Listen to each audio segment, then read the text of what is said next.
নমস্কাৰ, স্বাগতম জনাইছোঁ মোৰ ইউটিউব চেনেললৈ। আশা কৰোঁ আপোনালোক সকলো ভালেই আছে।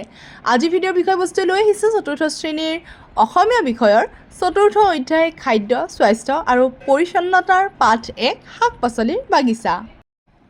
খাই শাক মৰলীয়া, ডাঠা ঠাৰি খুতৰীয়া, পালেং পদিনা পাবা, খৰকাল বতৰীয়া,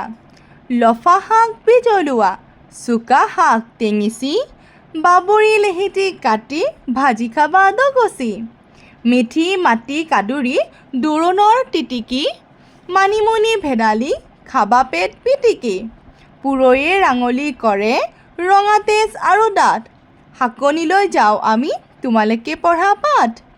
ভোল ভাল জহা ভোল, থুদুন্দি কোমোৰা, মায়ে ভাজি আনি দিলে ভণ্টিৰ গোঙোৰা,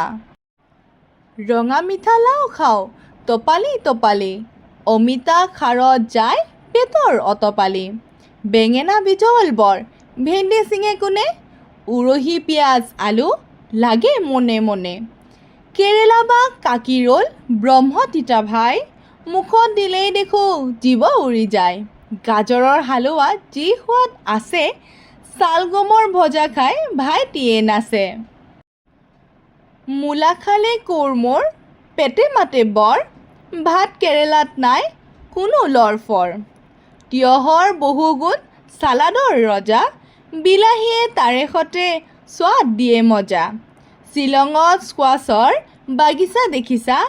জালি কোমোৰাৰ ভজা একেবাৰে মজা। এই সুন্দৰ কবিতাটিৰ কবি হৈছে ডাক্তৰ ৰমা বৰা।